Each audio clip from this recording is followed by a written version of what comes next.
All right, Brent Porcio here with a special guest. I guess I'm just gonna. I don't know if I'm gonna mix this into one of my shows. I'm probably just gonna put it out as a great interview, and because it's a great honor to have you on the show. And this is Rachel. You're talking to you, really. I've been hearing about you for a long time, so it's good to be here. Well, thank you, Rachel. So this is Rachel. Am I saying your last name right? I kill everyone's last name. So Balkovec. Close. But I will butcher your last name. You will, I know. Porcio, and I was like, I've totally been saying that wrong for at least a year. Porcio, yeah. My last name is Balkovec. Balkovec. Okay, I like that. So what is that? Is that? It's Slovakian, Czechoslovakian. Cool. So, and of course, we got your great title, the great honor you've had as the first female strength and conditioning coach in professional baseball. Am I correct? Yes, that is correct. That is awesome. So I think that's a great place to start, just so everybody can get to know you from there. Talk about that honor, how that came about, and kind of how what that means to you, I guess. I'll just start. I mean, that's a really good question. What it means to me is it's a huge opportunity to empower other young women, specifically in athletics, and really, it's a long story that stretches over 10 cities and 2 different countries and moving all around. But it all started as being an athlete, and I was a softball player in college, and that really led me into strength and conditioning, and led me over to LSU, which is in your neighborhood, obviously, and to Coach Gail Hatch and Moffitt and Melissa Moore and that whole clan, the Hatch tree, if you will. And I mean, really, again, it's a very long story, and I'll fit it into 5 seconds, but how I kind of got into baseball is I had a softball background, and I'd been really fascinated by minor league baseball and just really the opportunity that it held as far as growth. And that's probably something we're going to talk a lot about. But it really just is strength and conditioning is a young field in sports, but in baseball specifically, and in professional baseball even more so. And so I saw a lot of opportunity to really make an impact on the field, and that's why I was interested in it. The Cardinals ended up calling LSU and asked them to recommend somebody, and they recommended me. And Cardinals kind of gave me my foot in the door in 2012 with an internship, and then hired me back on as their coordinator for the past 2 years. And then I've just recently switched over to the Houston Astros in November. So it's been a fun ride, and I definitely. What does it mean to be the first female? I mean, yes, I worked to put myself in the right place and doing the right things, and I definitely worked my ass off, but the Cardinals ultimately opened up the door for me, and I then, busted through it with all my might. So I was given an opportunity, and that opportunity is just going to really allow me to empower other people to do what they want to do, and specifically, like I said, young female athletes. So. Well, that's awesome. That's exciting, and I hope you make way for a lot more females, because y'all tend to have a lot better perspective on this, on strength and conditioning, than my male counterparts, and definitely a lot less ego, which I really appreciate. So talk about you coming into the Cardinals. What was your first experience as a strength coach? Because on top of this, I want everyone to know that you're not the first Olympic-based strength and conditioning coach, meaning even you have an Olympic background coming from Coach Gail Hatch's legacy. But talk about coming into the Cardinals and making your place. But how did Olympic lifting even fit into there, and kind of give us your experience on that?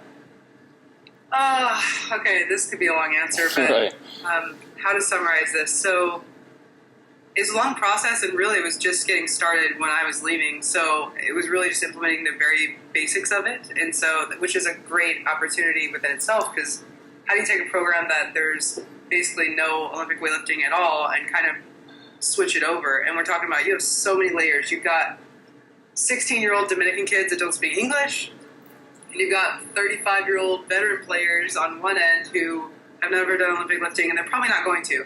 So how do you do that, and how does it all fit in? I guess you could say just my own personal background contributed to it, but the Major League Strength Coach and I kind of sat down the first year, and we were talking about bar speed. And I had been introduced to bar speed at the Tendo, and kind of using it at LSU, not really, just being exposed to it. And then Arizona State, I skipped over that in the intro, but I interned at Arizona State 2 different times. And the second time I was there, I was fascinated by the fact that they had a tendo on every single rack, and they were using bar speed basically as their measure of what they were going to lift. They didn't have any percentages. It was all based on speed. Okay, you have to hit this speed. And I loved it. So yeah, but was that to avoid heavy loads, or why were they doing it? No, it was for training effect. All right. So to avoid heavy, I don't think so. It was for training effect. But I mean, were those guys 1 rep maxing, 2 rep maxing? I mean, where would they go on that end? Yes. Okay, all right. Yeah, yes, to all of that. That's good. That's okay. And it really was it made so much sense to me after coming from LSU. At LSU, as much as I loved my experience there, and I totally would never be here without it, I saw a lot of times too much weight on the bar, and not from a fear standpoint, but just the bar's not moving fast enough. What is Olympic weightlifting about? It's about bar speed. It's about being explosive. And if you're moving the bar so slow that you're not getting that training effect, then what are you really doing? You're fast reverse curling the bar and just, So anyway, I was just really fascinated by it, and I loved it. And I went to the Cardinals. Basically, it was kind of my next stop as a coordinator. And we had a tendo sitting in the cupboard with dust on it. And I was like, what is this doing up here? I was like, wait, where does this come from? So the Major League Strength coach had one, and we started talking about it, and then sharing my experiences from Arizona State, LSU, etc. So we wanted to implement bar speed, and we started doing a dynamic squat, or what we call dynamic squat. But basically, they sit to a box, the tendo's on the bar, they explode up. They're chasing the number on the tendo and not the weight on the bar. That becomes irrelevant.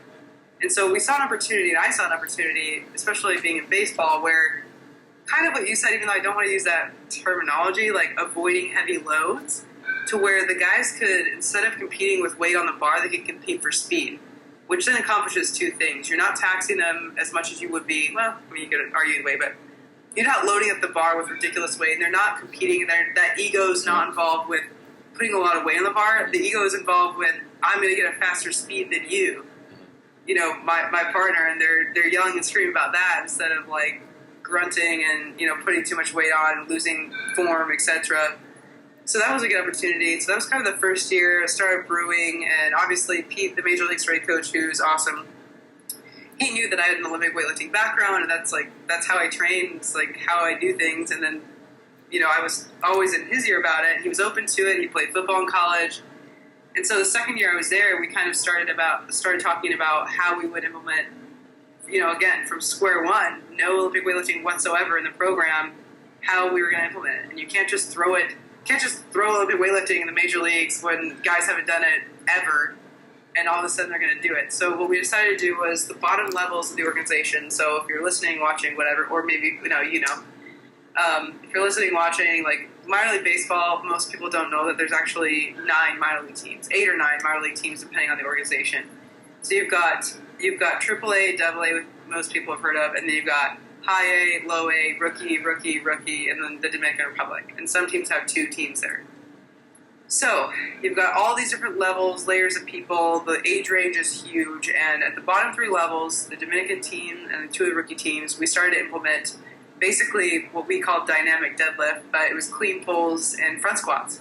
And we were teaching front squat How can you even call a clean pull a deadlift, though?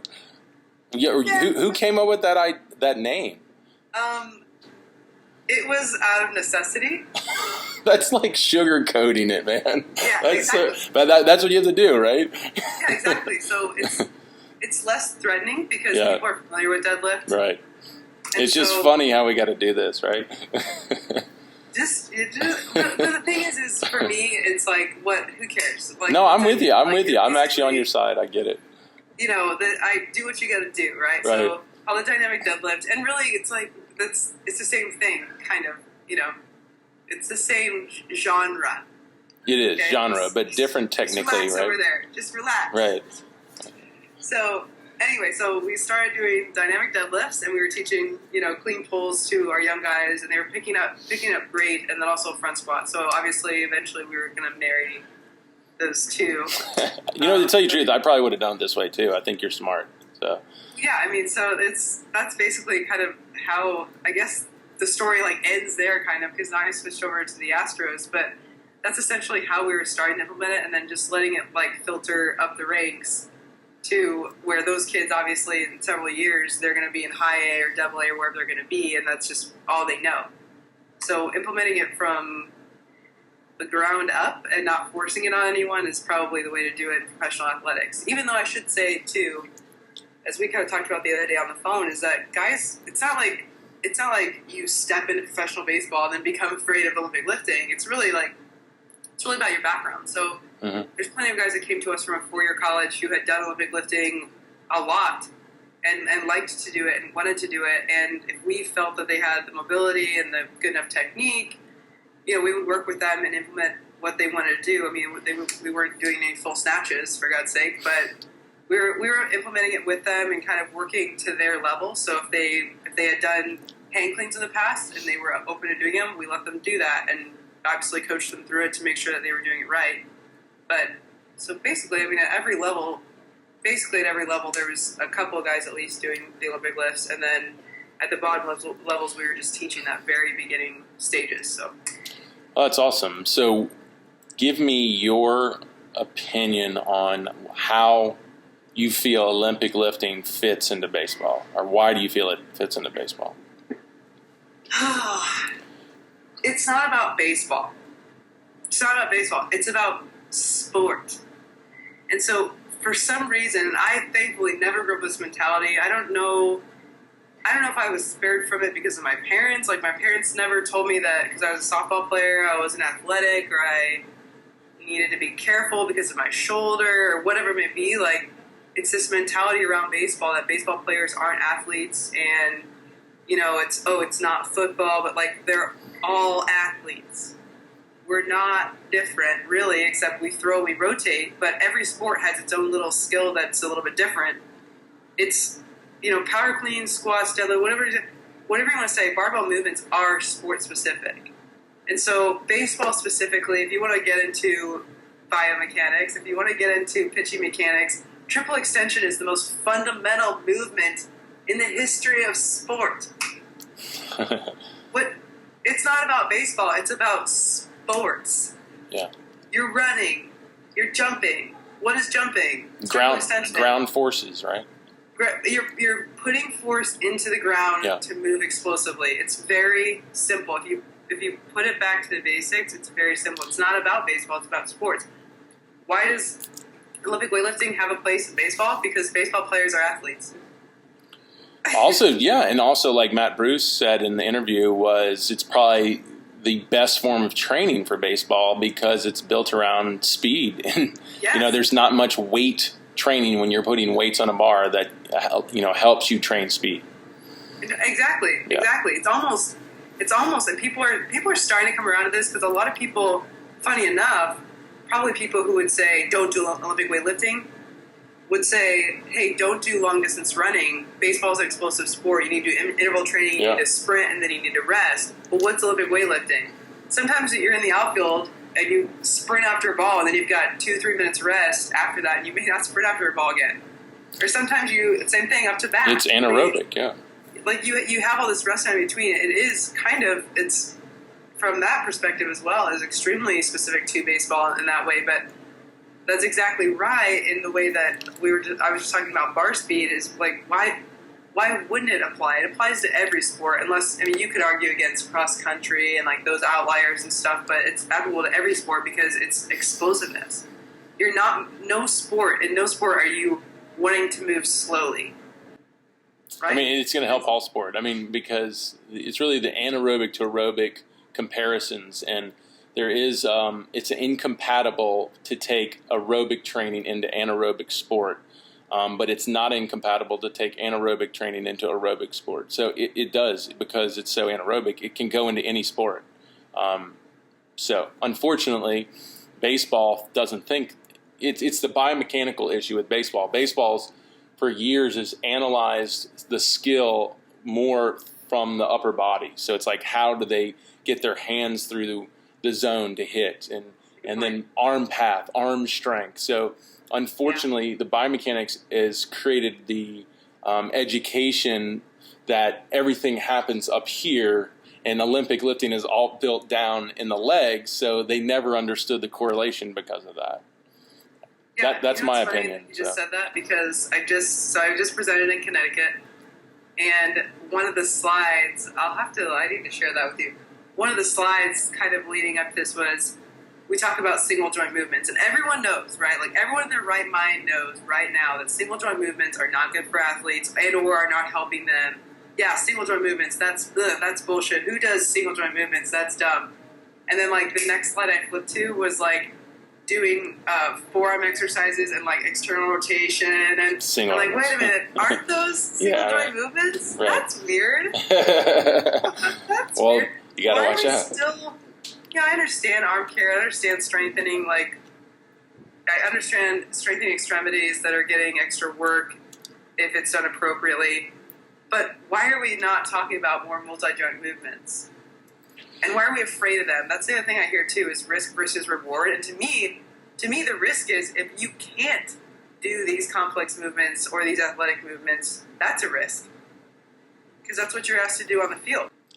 I mean, unfortunately, I think the big problem with where Major League Baseball is right now, just with my experience being on the inside for a little bit, was there's two camps. There's the strength, PT, the medical side, and then there's the coaches, biomechanical scouting side. And they don't even want to talk to each other. It's like they don't even want to relate, because ultimately the goal would be that one day they marry and they actually share information.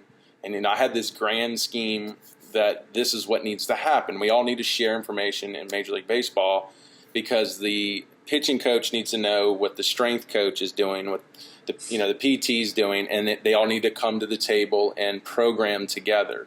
Yep. Now, I will say, to me, that's common sense, I feel like. Yeah, right. That's common sense in any business, like communication, right? Right. But it's like you said, the camps. The camps.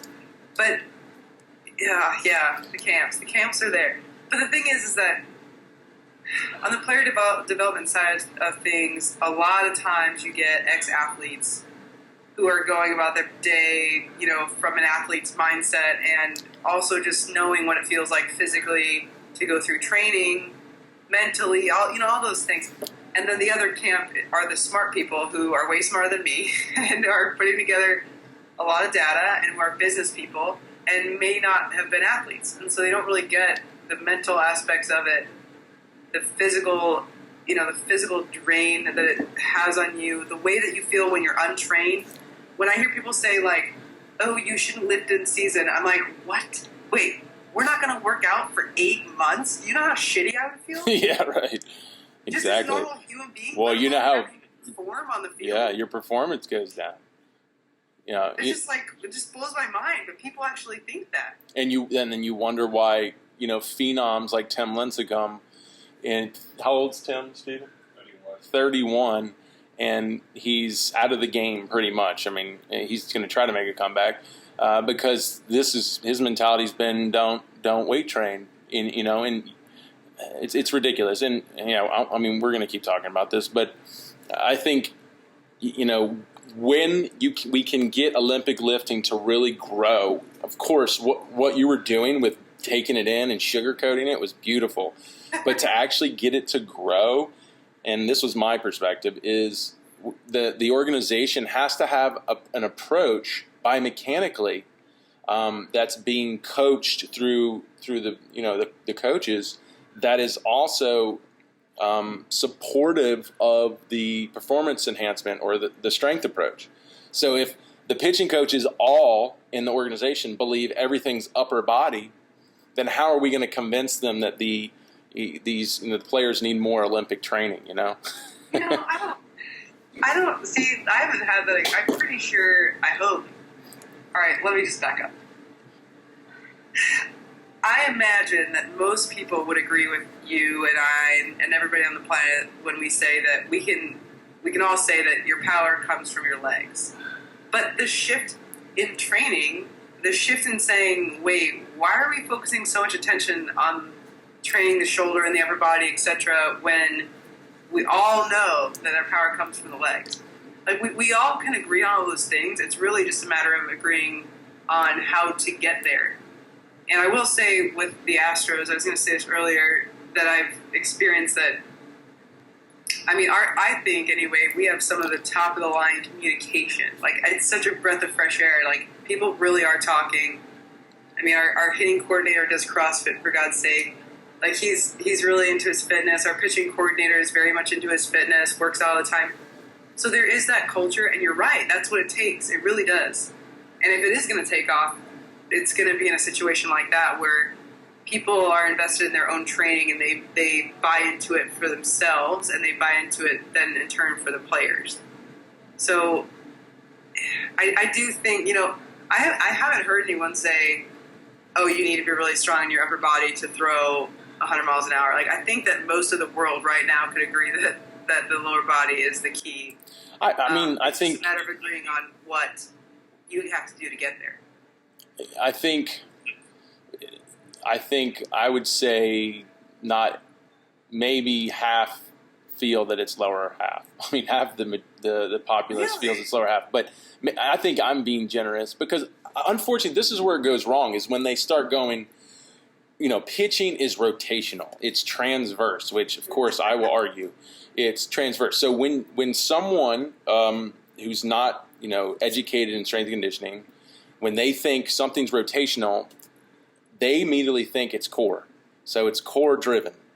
And that's why core is right. That's why core is such a big word in baseball, because they think pitching's rotational. So what drives rotation is core.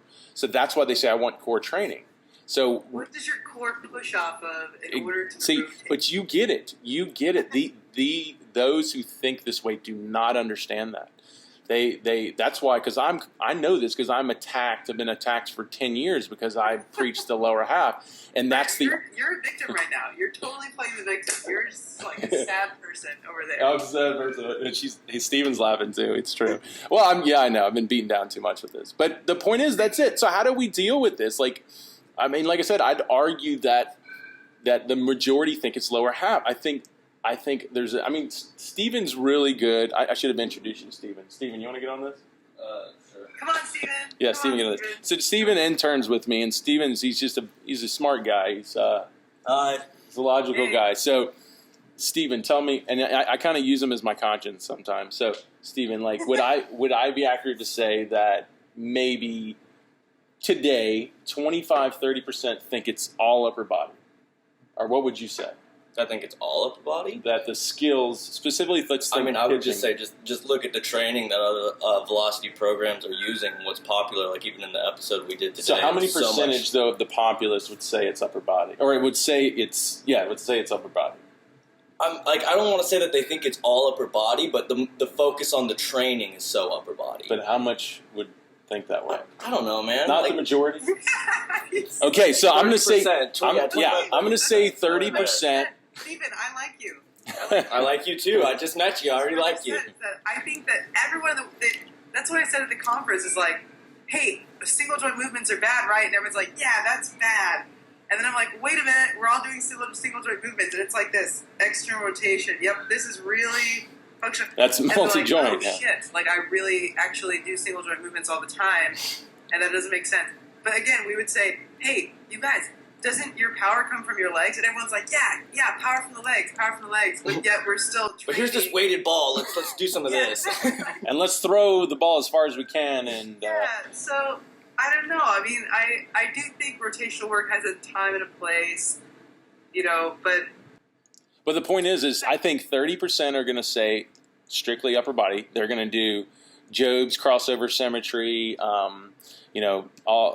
any weighted balls, whatever. Plyo, care, whatever. Yeah. Then, the other, I'd say another 30%, I'm just going to go 3-3-3. It's going to be another 33% is saying rotational. And then the other 33 is saying the lower half. I that's the way I would think it is. Yeah, so, but those 33% of people who are saying rotational also, I think 33% of that 33% would say it's rotational. Okay, I'll give you that. Supported by the lower half. Supported by the lower half. Like, but here's this thing. Saying like, okay, your arms and legs are independent of your core, and all you're doing is just rotating. But here's this thing.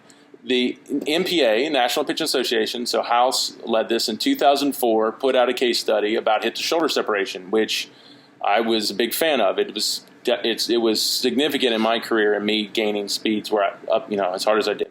And it said in his study, 80% of velocity came from your ability to separate your hips from shoulders. So that's technically a rotational movement. And then only 20% came from your lower half. That's what his study said, because in the study, he put guys on their knees, and the more they turned their shoulders away from their hips, the harder they threw. So, and you could hit, I think, they could hit up to 80% of their velocity from their knee, I think, or something like that. I don't think was that it? No, I think it was just, that was wrong. I think 80, they somehow figured out that based on that separation, that was 80% of the overall speed, and only 20% came from the legs. And I have the same experience. When I do guys in my drills, we'll just do a 2-pound med ball throw to help them understand how to move their trunks better. And you can throw the majority of your velocity from a stationary position, not moving your lower half, and just really loading and unloading your trunk. But then, sorry, what's the lower half? Anything from the hips down. Yeah, this is a good. That makes. What are your hips? I've had this argument before. It is hard to talk about this. I typically go. I go hips down, lower half, and then hips up is upper half. But at the same time too, I'll break it in 3 ways. When you're doing this drill, are your guys in a apparatus that you cannot move your hips at all? Well, we do this with our feet in a linear position. So I break down my throws in either a linear throw or a lateral throw. So I'll put my feet in a linear position, so that won't allow hip rotation. So it's strictly focused on the linear movements, the leg drives and the trunk linear movements, the sagittal movements. So, but the point is we could hit, most of our velocity without even using the lower half. But then when Wait, who cares about your point? Let's go back to my point. All right, go ahead. I'm with you. Go ahead.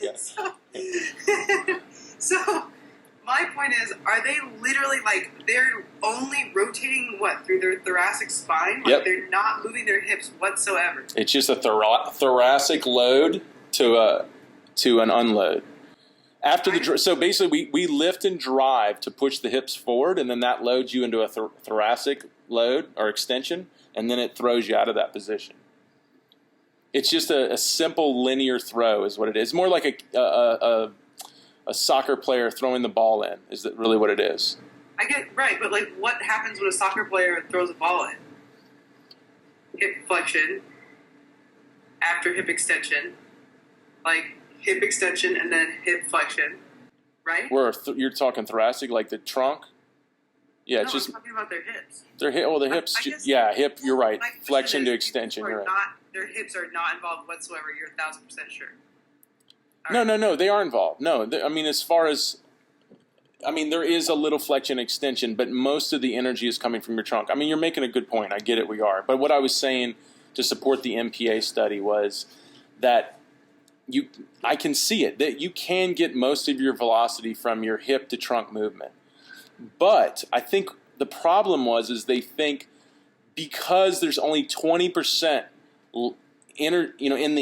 specifically in the movements in the lower half that only equated about 20% of the overall speed, they're discrediting that movement now, which I'm on the lines of what you're saying, that 20% is probably driving the 80%. So there's actually a connection, right? Also, you're kneeling when you're doing this, or you're standing? When I do mine, we're standing. But when he did his, they were kneeling and just turning the shoulders. Right. Are they floating in the air? Good point. No, they were pushing into the ground. They're putting force into the ground. Yeah. Okay. I just want to be sure. I'm talking to I'm like playing devil's advocate, and you're like playing me right now. So you sound just like me. How does it feel? It's really cool because I totally get what you're doing. I realize I'm not crazy. Thank you. I guess. Oh, the rotational, and I know there's been research to say it's if you're not doing rotational work, sometimes linear work does not translate to rotational. But the fact remains is that putting force into the ground is what you're doing. Right. But the point is you're rotating and you're doing a med ball rotational throw, right, you're still getting triple extension maybe in a different way, but just like with pitching, like it's not a completely just spin. Like you're not spinning and rotating.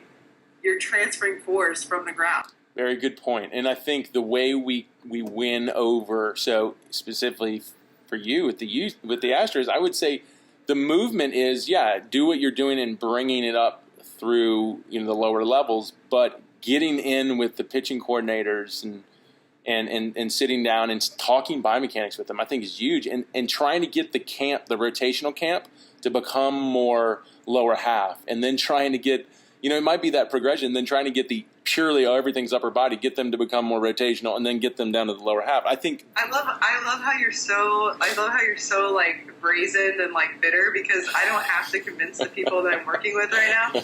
You're like, you have to tell them. Come on, I've been doing this for 10 years. Help!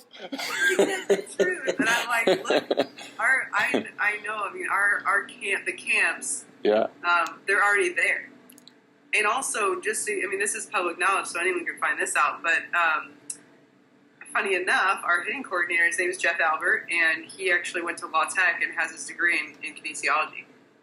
Well, good, awesome. But even though they have these degrees, what is their? I am blowing your mind right now. Well, I love hearing the degrees, but I want to hear approach. Like I don't care. Like I don't have degrees. I just want to understand what your approach is, and I want to know because I know the only way this works, and it's really my success has been the Olympic lifting only. I don't promote Olympic lifting because it's cool. Like I'm wearing this shirt, right? Because it's cool, right? No, I promote Olympic lifting because it worked for me and it fits perfectly into my biomechanical approach. And I think if I could have never shown how it fits into my biomechanical approach, I would have been just blown out of the water as a quack a long time ago. And I think, and that's why I have success. So it's like, to me, that's why I'm bitter, because like my experience with the Rays, I'm not even supposed to say their names, but whatever. My experience in Major League Baseball, I was trying to like reach over to the strength coaches and try to pull them into the conversation. At the same time, too, trying to get scouting and the GM or whatever to come to the table as well and get them to know, look, this all works together, and it's just really frustrating, and I can see the challenges, and I think you've got the perfect attitude for it, because I'm bitter and I'm pissed it's too hard, Steven, is this how he is? Like, is this like every day? I just love that you were calling him. He's playing the victim card too much. That was my favorite part of the whole interview. Well, help me then. Okay, this is therapy for me. Tell me how to do this better. Come on, I'm ready. This is why I said at the very beginning is that I'm not in baseball because it's the perfect job and everything's great, and I just walk in and I'm like, hey, let's do this, and they're like, Rachel, you're so smart. Why didn't we think of that before? You're right, let's do it. I'm not here for that. I'm here because I like the challenge, and I understand it's going to take a while, and I've worked at places like LSU and Arizona State, but I've also, my first internship with it was at Athletes Performance, and we didn't touch a platform. No, it was like all mini bands and med balls and like movement, and there were like mini bands everywhere. I'd have thrown up. So, but at the time, I had been a college athlete, so my first experience with weightlifting really was Olympic lifting. And then I went to Athletes Performance because I wanted to be in baseball, and I already thought about that. And I had that perspective, and then I went to LSU, and they're like curing cancer with power cleans. I left there and I went to the Cardinals, and there was the first time I got there as an intern, there was no big lifting. Like, forget it. I didn't even what is that? And then I left there, and what did I do? Like, I was actually I was like signed up to go to an internship at Cressy's place. Like, my experiences run the gamut, and so that's probably why I can be in professional baseball and be like, yeah, I get where you're coming from. Like, my personal belief is this, and it's Olympic weightlifting as a basis, but I've also seen a million different programs. I mean, I didn't go through them all. Like I said, I've lived in 10 different cities, and I've seen a lot of different programs. And at LSU, I was working under 6 different strength coaches with all the different sports, So I not only saw Melissa Moore, and I saw Coach Moffitt's program in progress and all that stuff, but I also saw the basketball strength coach who was doing a little more functional training. And so I've seen like all these different programs and been able to come together and say, all right, there's good pieces to all of this, but after all of that, and so actually too, that should tell you even more. Like, I've seen other programs. It's not that I just grew up under LSU and I don't know anything else, and Olympic weightlifting is the best, and that's what I believe in, that because I don't know anything else. I've seen a lot of different shit, and I'm telling you, like, I believe the same thing, but I also have a softened approach because I've talked to the other side, and I've been in that camp, and I can understand where they're coming from, and I can speak the lingo, and I know the FMS, and I've performed a million FMSs, and Yeah. I could, you know. Well, I think, yeah, and that's the difference between you and I. I mean, because I have had a different path. I mean, I'm basically, I have a job. My job is to help these guys who typically are in not great places to gain lots of speed. You can leave if you want. Okay. who want to gain lots of speed, and I have to, I have to produce that for them in a short amount of period of like 4 months. So I guess I've built my career just at the same time too, educating myself, but going, okay, knowing exactly what a waste of time is, like what a pure waste of time is. I think I've gotten pretty good at it. Of course, I'm not God here, but I mean, I've gotten pretty good at knowing through my experience what a waste of time is. And then I guess that's why I have that personality of I'm like, I don't tolerate a lot of that stuff anymore, just because it's not a conversation. I think it's a waste of our time. I feel like on a lot of this way that they want to train.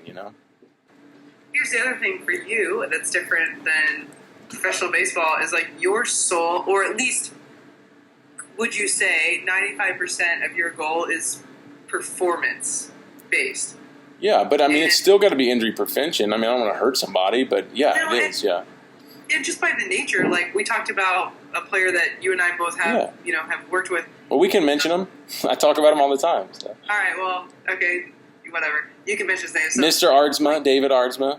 Okay. Come on. So for him, I think it was injury prevention as well, because his mechanics were messed up, and I saw it firsthand, and it's because he wasn't using his hips effectively. And so you definitely can argue for injury prevention, but can you say that most of it is? No, it's my priority. It's because it's what they're paying for. they didn't come down here not to get hurt. They came down here to throw hard.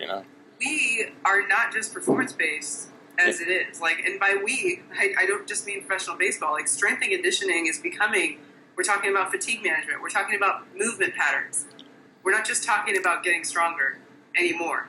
And so we definitely have like another layer to it that you don't have to deal with. It's not that you're but like, who cares if my players get hurt? No, but I think it comes together. I would argue that. I think it comes together. I think when you're purely focused on performance enhancement, you have a very, very, just as much of a strong focus on injury prevention, because, I mean, to get the body to optimize, it has to be as healthy as possible, to me. Okay.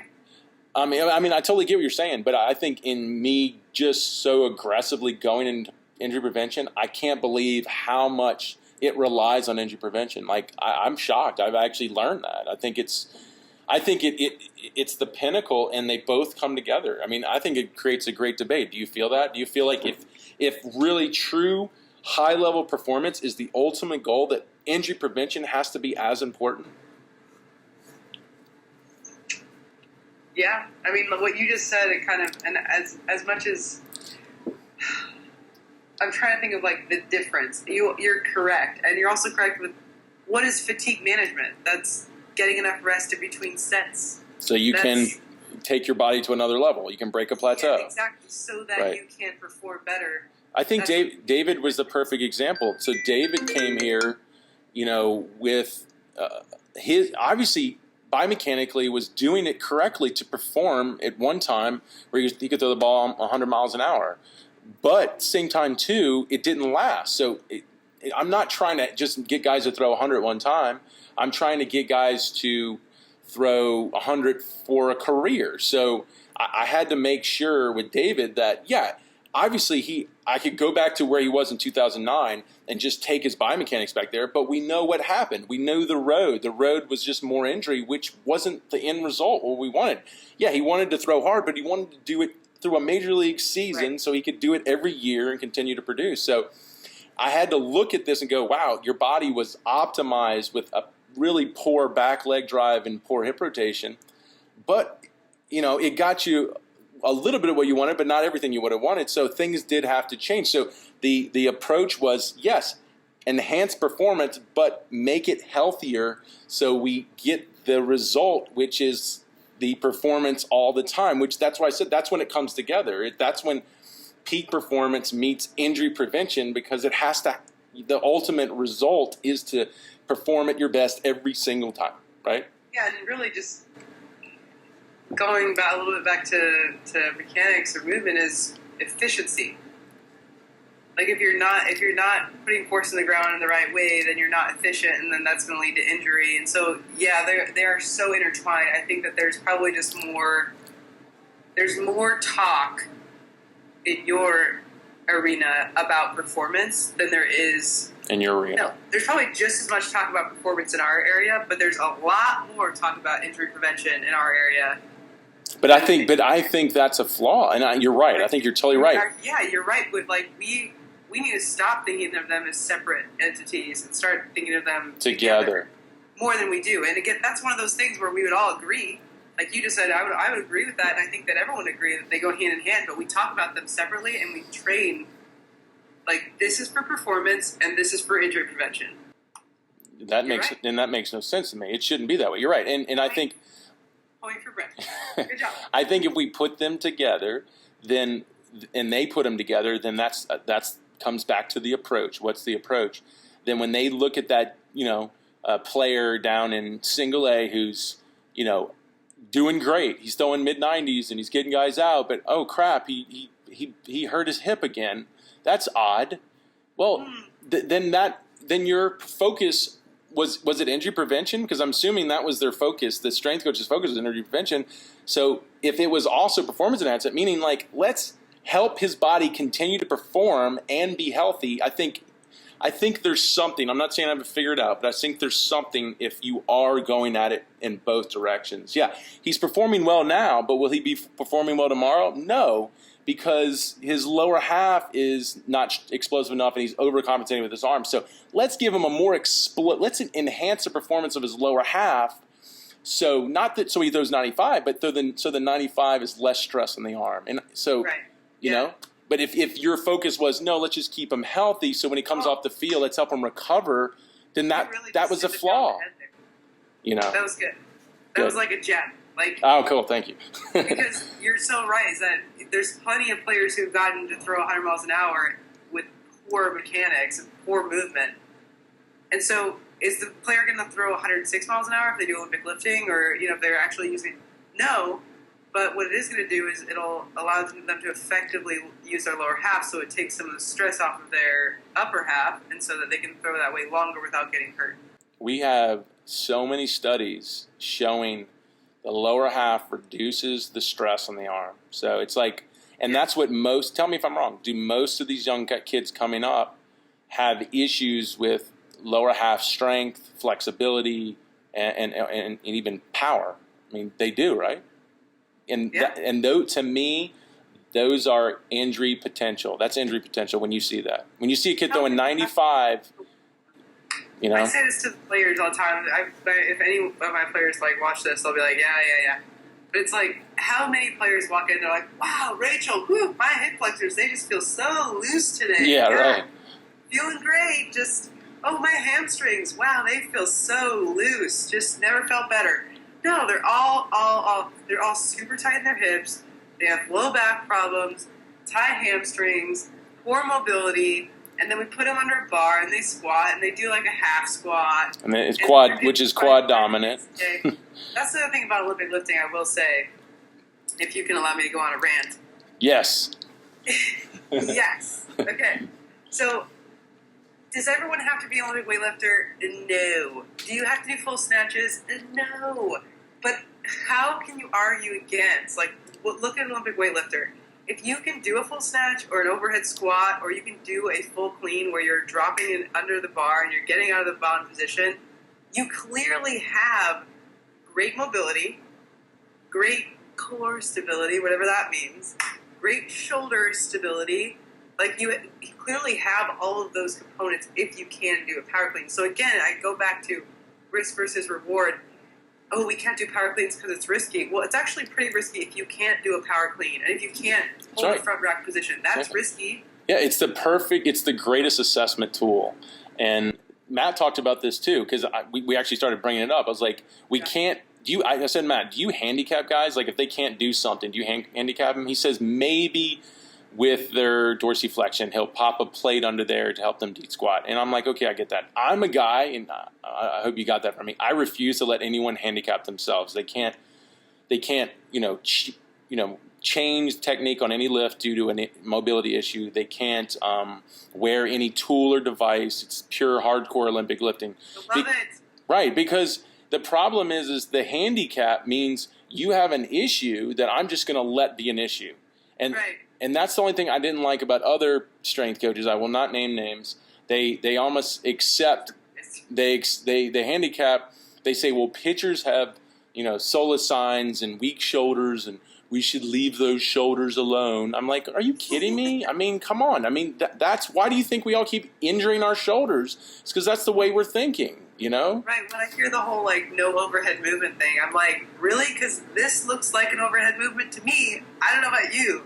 But when they're throwing a pitch, they're doing an overhead movement. If they're not strong in that position, that's why it's. I like what you said about the handicap, but I will say that I do handicap people in my realm because it is like if somebody can't pull from the bottom position, I'm going to put them on blocks. But here's the thing: is that you don't just say, "Okay, pull from blocks for the rest of your life," and we'll just keep doing that. No, you say, "Wait a minute, why can't you pull from the floor? That's a problem." So we'll have you pull from blocks, but in the meantime, we're going to fix that. And your goal is always to pull from the floor. Yeah, I mean, why can't you overhead squat? Right. But I think the problem is you better make sure they fix that, because I think it's a problem, and I don't like this is me bitching at Olympic strength coaches now, not even baseball. I don't like when Olympic strength coaches take a kid who can't get in a bottom position to start a clean, and he just hang cleans them, and then he builds crazy hang clean power with poor hip mobility. I'm like, how is this helping him? Right. And then all of a sudden they start having knee problems. And I'm like, okay. So my approach has always been, okay, we should just slow this kid down, baby step him, and work on his mobility and get him comfortable in that bottom position. And then we'll build the strength or build the power. I don't like that mentality of handicapping him and then building all this crazy power on that problem. It's like, it just creates more problems, I mean, what you're talking about is movement. That is finest, and you're right. And I think going back to something you said earlier, the greatest assessment tool. So as I said, like I've been on both ends of the spectrum, right? Like I've been in the super functional strength coach people, and then I've been with like the super meatheads, And there's one thing that all of those people agree on, and that, my friend, is the overhead squat. Yeah, that's awesome. Okay, so overhead squat is like arguably. You might argue it's one of the most complex movements, with Olympic weightlifting, etc. The overhead squat, it's a tough movement, etc. The functional strength coach people would argue that it's probably, if you had to do the entire FMS, you had to pick one thing, they would pick the overhead squat because it's the most comprehensive, and it shows you the most about their movement like that.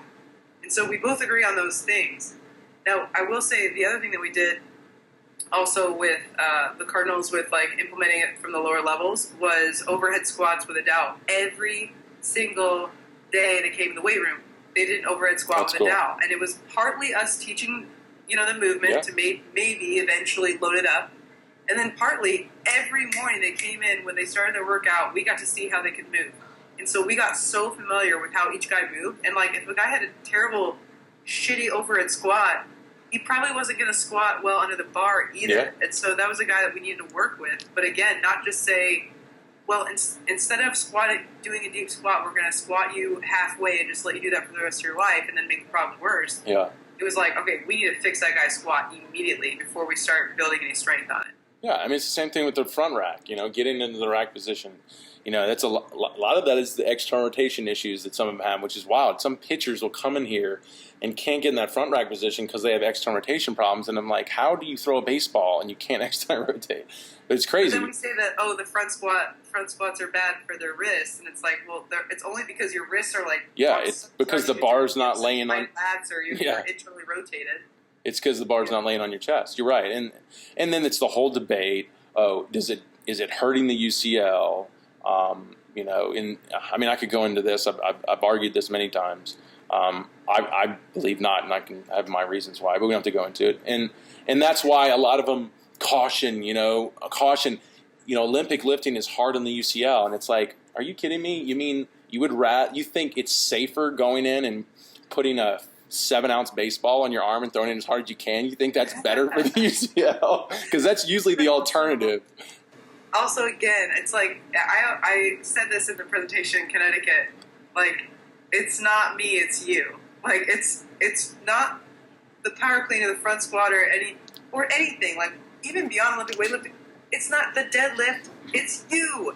If you can't deadlift, if you can't pull an object off the floor, you have a problem that needs to be fixed. Right. If it hurts your UCL, you got a problem.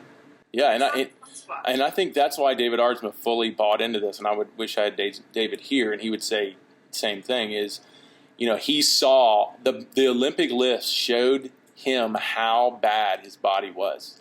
It exploited the weaknesses. It exploited the other areas or the same areas that he had injury problems with. It showed him all of his deficiencies. Yeah. And up front, that's why I think I'm so good in my programs to find people's deficiencies, is because I take you through the Olympic lifts and they show me everything. It's like I don't really have to. Lifting is a movement screen. It really is. Right, so I think it's brilliant. That's why it should be done at the rookie ball level. I mean, I even had the Cleveland Indians come in here, and I told them that. I was like, what is rookie ball? We shouldn't be inter-squatting. These guys have inter-squatted enough. It's like, let's train and develop players in rookie ball, and don't play them. Play them if they're ready. If they're ready, let them play and move up to single A. But that is a perfect level to lift these guys and develop these guys and fix their deficiencies. That, what you just said, could be the best thing I've heard in like a year. Like, that's such a good idea, and I've not thought of it to that level where you just like cancel Rookie League, but why are they playing so many freaking games? Stupid. I told that, you should tell Houston that. I told that to the Cleveland, and he goes, have you been sitting in on our meetings? They're actually talking about doing that. That's awesome. I know. That's awesome. Good for them. That's look, great. This is going to stretch on. We could talk forever and probably do another interview. Seriously. Let's end this on you talking to, because there's going to be there's going to be, of course, people watching this that really believe in this approach and learning from it. But talk to those who are maybe considering Olympic lifting for the first time and want to know or help them feel comfortable with how it fits into baseball and why you should consider it. So. Okay. If you're considering Olympic weightlifting, if you've heard all the negatives, I would encourage you to check your sources. Not because your sources are dumb or unintelligent or don't have their own reasons for thinking that, but I would encourage you to walk into your nearest Division I university weight room and watch what they're doing, because 9 times out of 10 they will be doing Olympic weightlifting. So if you're considering doing it, I would check your sources and I would try to get both sides of the coin. I would encourage you to watch this video, stop it, and then go and watch like a video from Cressy and have him talk about not doing Olympic weightlifting. Get all of the information and make the decision for yourself. I would say that with anything ever in your life. Get 10 opinions and form your own. I've got 10 opinions and I've formed my own, and I've arrived back at Olympic weightlifting. Okay, but why would you? Okay, go. No, I'll just say, why would you choose it? So. Right. So for Olympic weightlifting in baseball, I think the biggest thing stopping people is fear, the risk versus reward, etc. But I'll just talk like from a performance standpoint. Really, again, I go back to what is baseball? It's explosive movement. It's being an athlete in general. it's so basic. I don't really have a fancy answer for this. It's like if you want to move fast on the field, it only makes sense to move explosively and move fast in the weight room.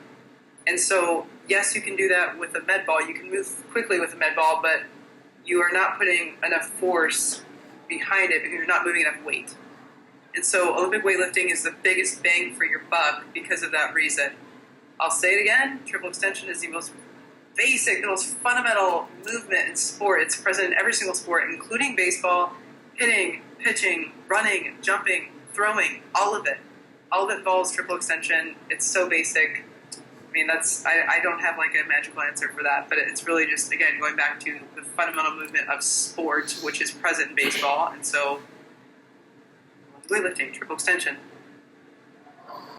Perfect. Awesome. Well, thank you so much, and congratulations once again for being not only an Olympic lifting coach in baseball. I'd rather congratulate you for that because that really excites me, but it's also exciting to know that you're the first female to ever be hired by baseball in strength and conditioning. So congratulations on both of those. And we'll do this again, and let me just kill this, and I'll say goodbye.